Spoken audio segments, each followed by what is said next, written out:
Hey guys, welcome to Anthem Church. We're excited to be with you remotely today, but together as a church family. I just wanted to share with you guys what God's been teaching me in this season of quarantine and staying at home before we jump into worship. But something that Josh had mentioned a few weeks ago in a sermon was from Matthew 6:34, and how each day has enough trouble of its own. And I don't know about you guys, but I definitely can relate to that, about how each day has enough trouble all on its own. So why would I worry about tomorrow's trouble, or what's going to come tomorrow, or when this is all going to go back to normal? But something that God has really been teaching me is to stay in today, to be present in today, to pray about what it looks like to advance His kingdom today, to be just so grounded in what is my purpose for today from the Lord. And that's my encouragement to you guys, is to ask the Lord in your prayer time today, what do you have for me? What do you want me to do? How do you want me to love people remotely today? And that's my encouragement to all of us. And my prayer for all of us is that we would be willing to obey, and we would be willing to follow in that calling of what He has for us, and how He wants us to join in on His mission of sharing the love of Jesus today.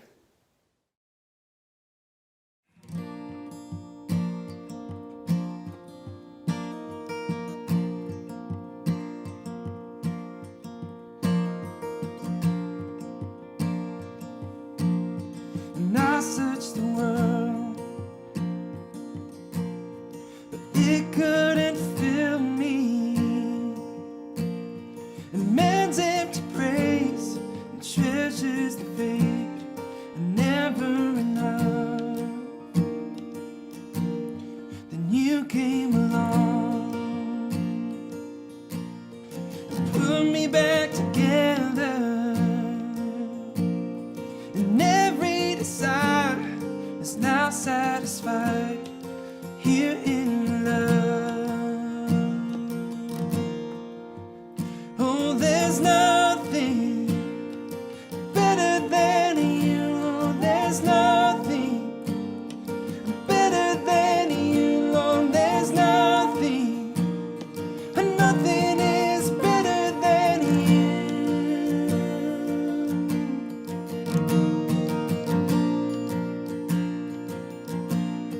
And I'm not afraid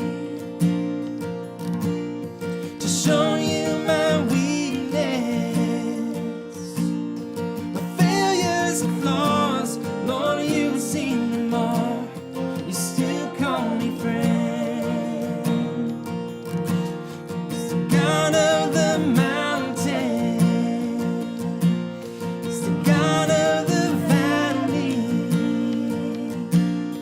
And there's not a place your mercy and grace won't find me again. Oh, there's nothing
that lay between us. How high the mountain I could not climb. In desperation, I turned to heaven and spoke your name into the night. Then through the darkness, your loving kindness tore through the shadows of my soul. The work is finished, the end is written. Jesus Christ, my living hope. And who could imagine so great a mercy? What heart could fathom such boundless grace? The God of ages stepped down from glory to wear my sin and bear my shame. The cross has spoken, I am forgiven. The King of Kings calls me his own. Beautiful Savior, I'm yours forever. Jesus Christ, my living hope. And hallelujah, praise the one who set me free. Hallelujah, death has lost its grip on me. You have broken every chain. There's salvation in your name, Jesus Christ, my living hope. Then came the morning that sealed the promise. Your buried body began to breathe, and out of the silence, the roaring lion declared the grave has no claim on me. Sing that again. Then came the morning. Then came the morning that sealed the promise. Your buried body began to breathe, and out of the silence, the roaring lion declared the grave has no claim on me. Oh Jesus, yours is the victory. Oh, hallelujah, praise the one who set me free. Hallelujah, death has lost its grip on me. You have broken every chain. There's salvation in your name, Jesus Christ, my living hope. Hallelujah, praise the one who set me free. Hallelujah, death has lost its grip on me. You have broken every chain. There's salvation in your name, Jesus Christ, my living hope. Oh God, you are my living hope.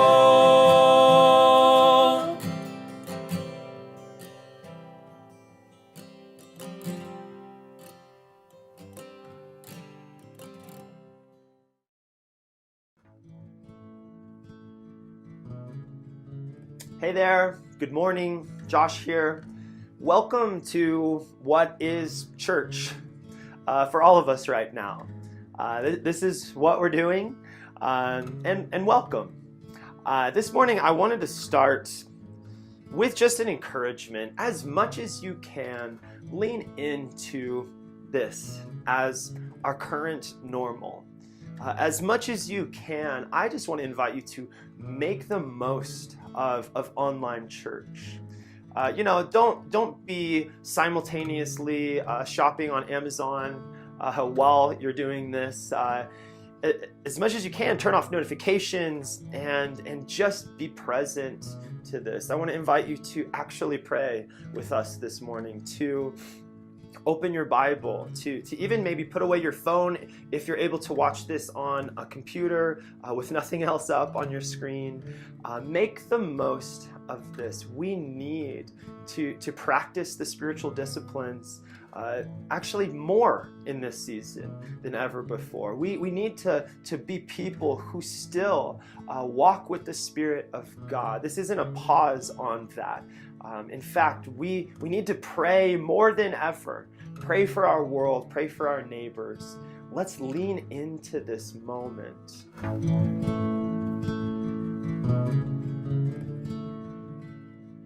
I want to stop talking about coronavirus. I really do. I mean, it feels like this topic of our day is the most over-talked thing in our world's history.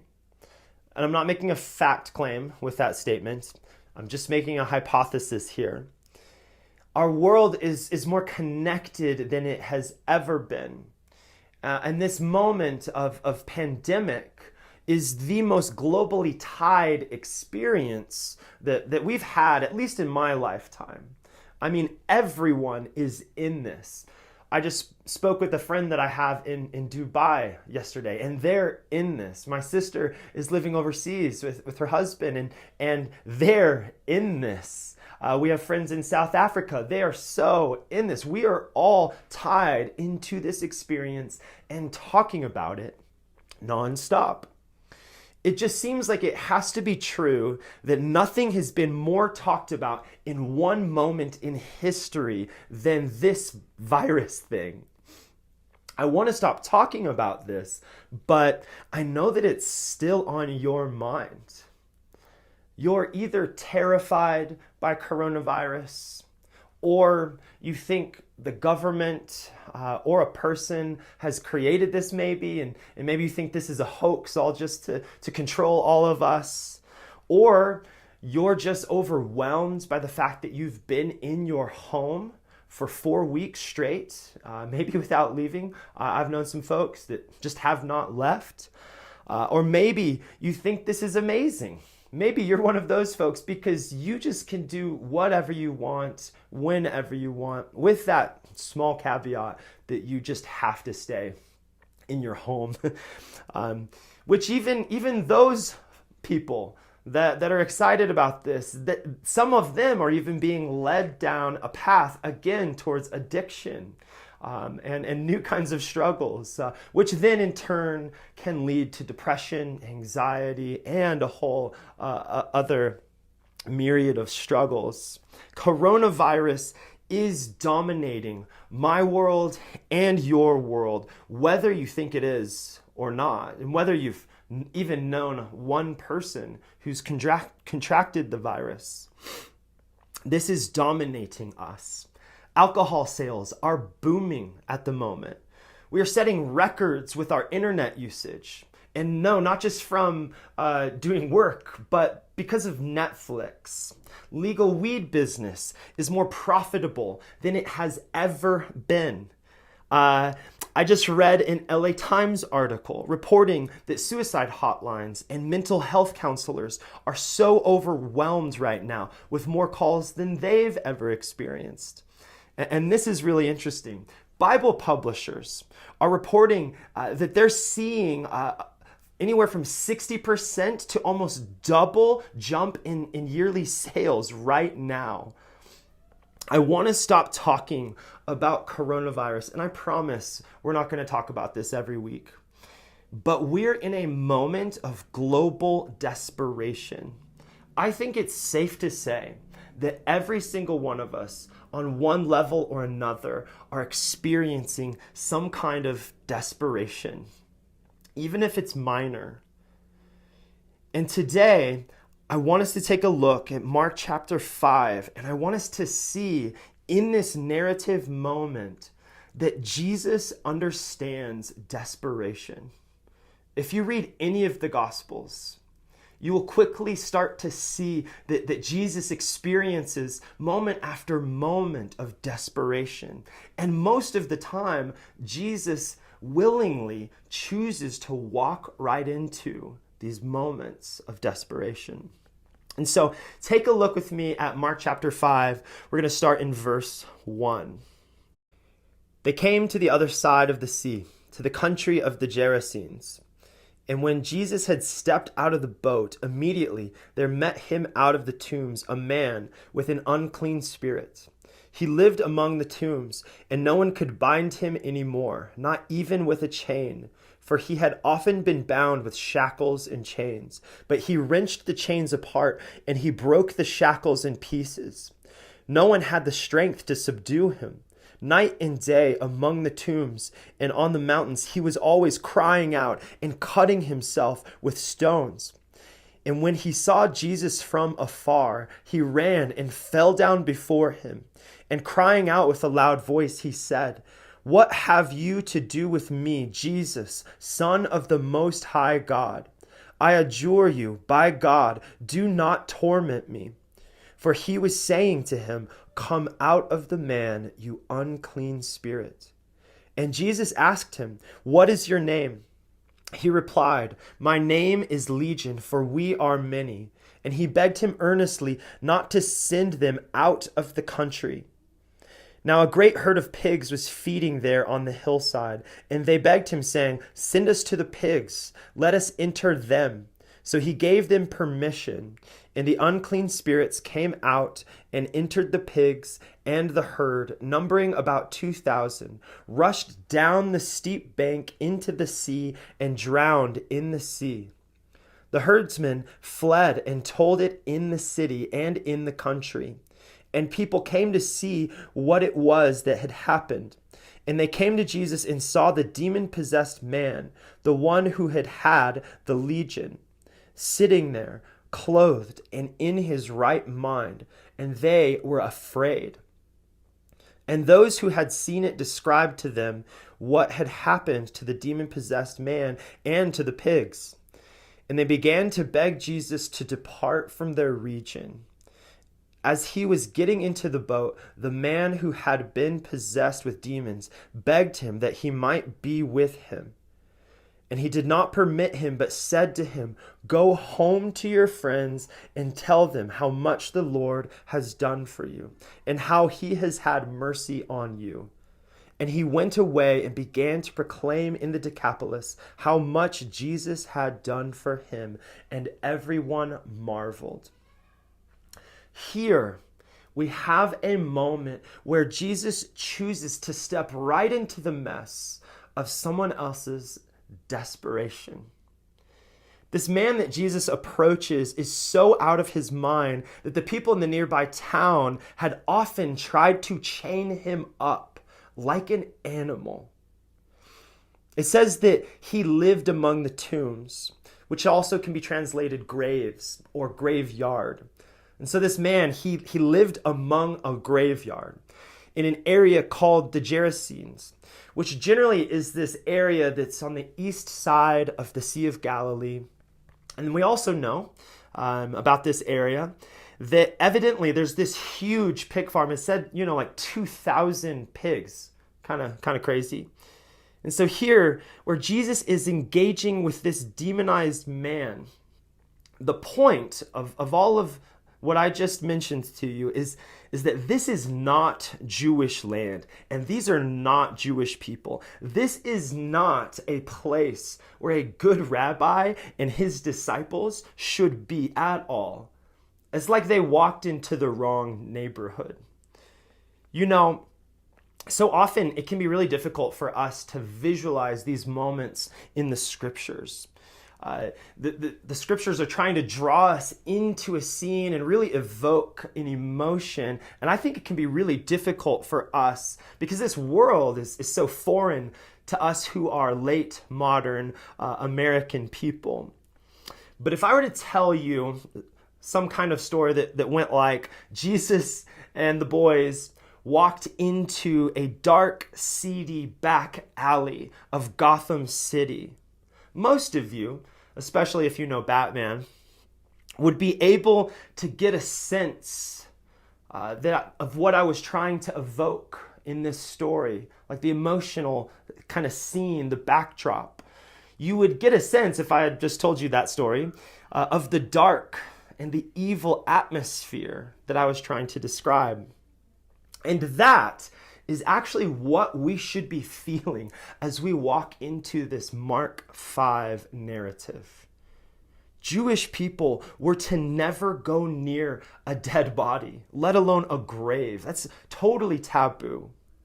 Also, most of you probably know, Jewish people would never have a pig farm. In fact, they don't eat pork, and in that day, it was totally forbidden for a Jewish person to have that kind of occupation at all. They would never have a pig farm, and would not probably walk around one. And then the man himself in this scene is described in such a dark and animalistic kind of way that you really get the sense in this story that these guys should not be here. This is a dark place. This place is wrong.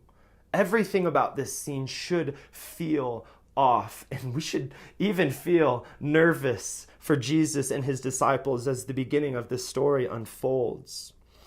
And so all of this, to me, really begs the question, why would Jesus choose to be here? Let's look again at verse 4.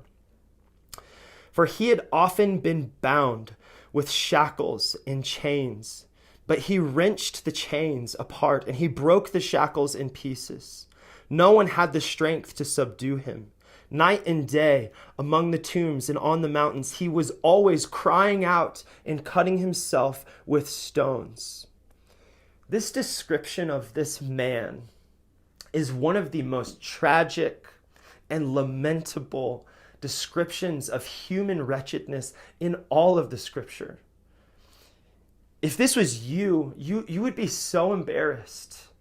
This would be a humiliating life to live if you were that man. And I wonder if you can think maybe of an experience at some point in your life where someone did something terrible in front of a group of people and you, and then no one confronts the person, but instead everyone just leaves.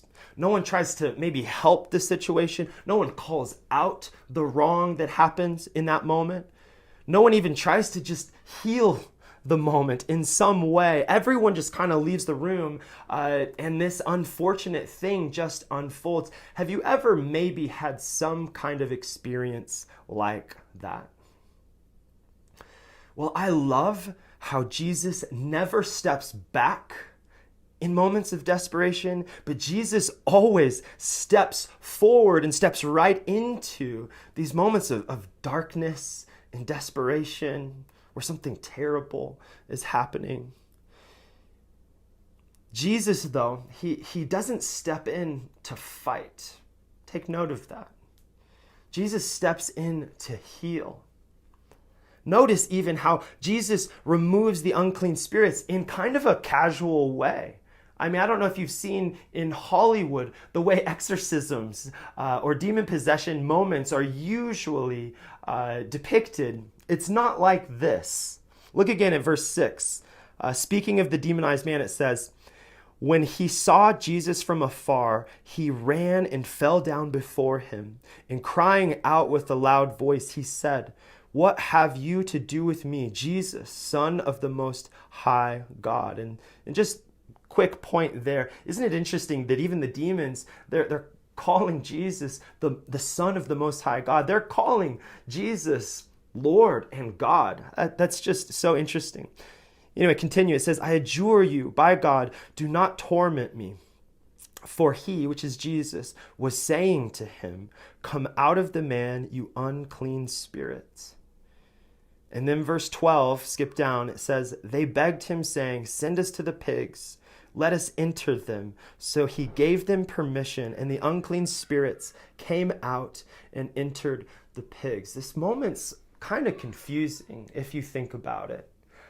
I mean, first of all, Jesus says or allows the demons to have what they wish. They say, hey, can we go into the pigs? And Jesus is almost lenient, or you could say nice. It's kind of unclear. It's kind of strange. I don't have any sort of answers to that. But this is not a Hollywood kind of exorcism scene. Do you notice how there's no battle here? Literally, Jesus just says, come out of the man, and then it happens. And this is always how Jesus interacts with demonic spirits throughout all the Gospels. There's never an epic battle scene, something like a battle scene from an Avengers movie, where there's two equal opposite forces at war.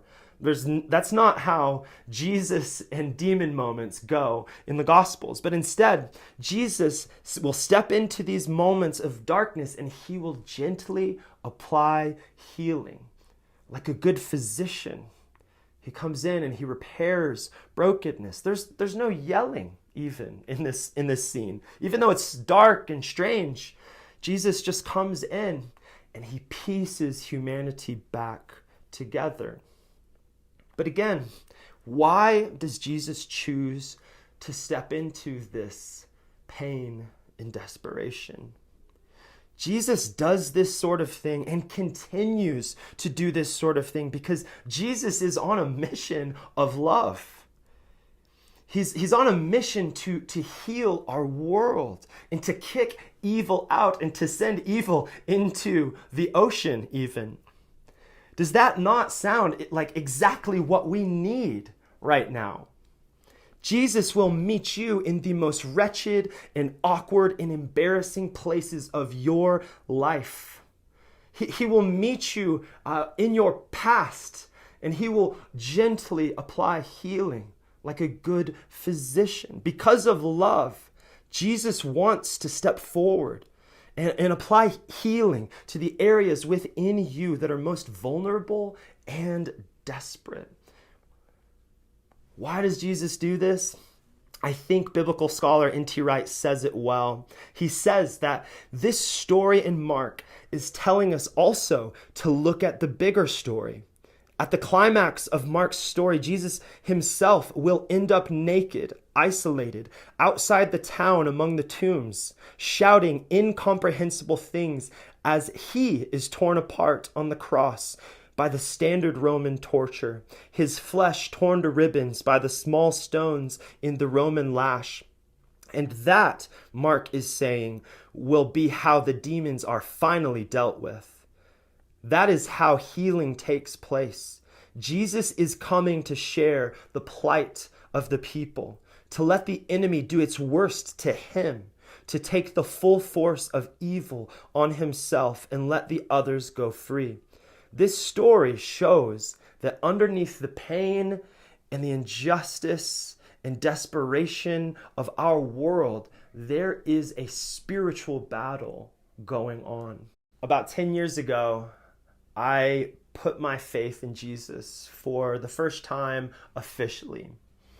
And before that moment of deciding that I wanted to follow Jesus, I'd actually gotten myself pretty mixed up in kind of some dark things and just pursuing rebellion with my life and just living honestly really sinful. But as I had decided to follow Jesus, I was really excited about it. And I was saying pretty openly, like, I want to change. I want to be a new man. I want to follow you, Jesus. And something really strange happened to me almost the moment that I was saying that I wanted to follow Jesus. In that moment, or in that season, I began to experience really dark dreams, to have nightmares even. And simultaneously, I was experiencing more temptation to sin than I think I'd ever experienced in my whole life. And I remember feeling angry. Like, God, I want to follow you. I'm trying to do right. And here I'm having these stupid nightmares, and I'm also just being tempted wildly. Like, what's happening? And I remember chatting with my brother about it, and he just suggested that we pray together every night before I would go to bed. And so it was just a simple prayer. It wasn't like some big charismatic, crazy moment. We just prayed some simple prayers before we would go to bed every night. And we would just pray, God, would you meet me here, even in my dreams? God, would you remove the bad, seemingly evil dreams, and would you just replace them with something good? And I remember that it worked. And not only did my nightmares go away, but I actually remember that in that season, I felt like God would speak to me in my dreams. I would have these amazing dreams where I just felt overwhelming peace coming through the dreams that I was having. And one morning in particular, I remember waking up, or I remember in my dream that morning, I just heard a voice saying in my dream, read Mark 5, read Mark 5, read Mark 5. And so I woke up, and I thought it was kind of random. I was thinking, like, I'm probably going to read this and it's going to mean nothing to me. But then I opened up Mark chapter 5, which is what we're working through today.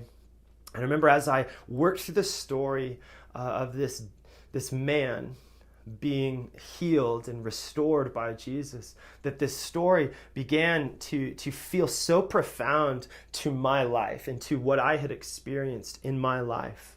And I remember I got to verse 19 where Jesus said to the man, go home to your friends and tell them how much the Lord has done for you and how he has had mercy on you. And I just started to cry right there in my room. And I remember feeling the Lord saying to me, you were that man, but I have done so much for you, Josh. And I am currently doing so much for you. I'm showing mercy to you, Josh. I have mercy for you. Even though you did some of those things, even though you really rebelled and sinned, and some of your life is confusing and weird, Josh, like, why did you do that? That was shameful. Even though that happened, I love you. I'm restoring you. I felt the Lord saying, I have so much mercy for you. And I'm making you new. I'm putting you in your right mind again. And I just cried there in my room and just feeling the Lord saying to me, I want you to go to your friends and share with them what I have done for you. And really simply, if you think about it, this is the call of the church. This is our duty, our mission in the world is to go to our friends, to go to our neighbors, to go to the world. And you're not preaching at them. You're just sharing with them. Do you know Jesus? Because he has gently applied the healing of love into my life. Do you know Jesus? Because he has applied healing into my life, and it's restored things that I didn't think could be restored. He's taken darkness out, and he's replaced it with this incredible mercy and love. This is what our mission is in the world. This is Jesus's mission working through us. And so why does Jesus step into the desperate places of our lives? I often just don't know. Like, God, why have you chosen to love us like this? Why does Jesus step into the desperation and the vulnerability of our lives? It seems that it's because he has great love for you and for me. Hi everyone, thank you for joining us on this Sunday for the sermon. We're not done yet though. We're going to jump into some conversation groups. So feel free to grab a coffee refill, and then we are going to head over online. You can find the links to either one of our conversation groups, and you can jump into one of those. In those groups, we're going to be discussing the following 2 questions. Why does Jesus seem to always choose to purposefully step into our desperation and our pain? And then we're going to discuss what do you think this calls us to do and be in our world?